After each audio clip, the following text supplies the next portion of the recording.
Understanding how others perceive us is an important part of our personal and professional development, especially for individuals in leadership or management roles.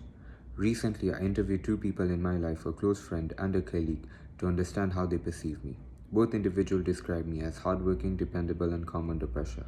However, they also mentioned that I sometimes appear emotionally distant or overly serious, particularly when focusing on my studies or work responsibilities or deadlines. While they recognize my commitment and discipline as positive qualities, they explain that my reserved behavior can occasionally make me seem unapproachable or uninterested in social interactions. This is interesting because I personally view myself as focused and independent rather than distant. One perception that I would like to change is the idea that I'm emotionally detached or less approachable. I now realize that although I value productivity and responsibility, I do not always communicate warmth or openness effectively. My friend explained because I tend to concentrate heavily on tasks and avoid unnecessary conversations during stressful periods. People may assume I am uninterested in engaging with others. Similarly, my colleague mentioned that I often handle problems independently and rarely express stress openly, which can unintentionally create emotional distance between myself and others.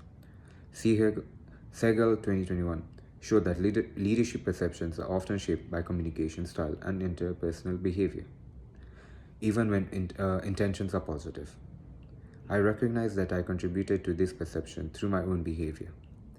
For example, I usually prioritize completing tasks quickly and efficiently, sometimes at the expense of relationship building. I also tend to keep my thoughts and emotions private, believing that compose reflects professionalism and maturity. However, this may prevent others from fully understanding my intentions or personality. Coleman and Lyon explains that often perceptions based on observable behaviors, communication patterns, and past experiences, even when those perceptions may not fully reflect reality. There may be perceptual errors influencing how others view me. Selective perception could play a role because people may focus mainly on my quietness during stressful situations, while overlooking moments where I'm supportive or collaborative. In addition, stereotyping may contribute to assumptions that a serious or highly focused individuals are emotionally distant. At the same time, I must acknowledge that my own perception may not be entirely accurate either. I cannot automatically assume that my intentions are more valid than the experiences of others. Their, percep- their perceptions are more valid than the experiences of others. Their perceptions are based on repeated interactions and behavior.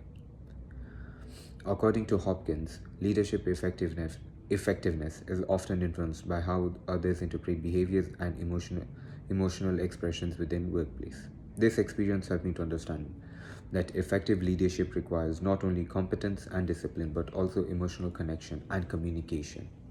Moving forward, I want to be more approachable by improving my communication, expressing appreciation more openly, and engaging more actively with others in both academic and professional settings.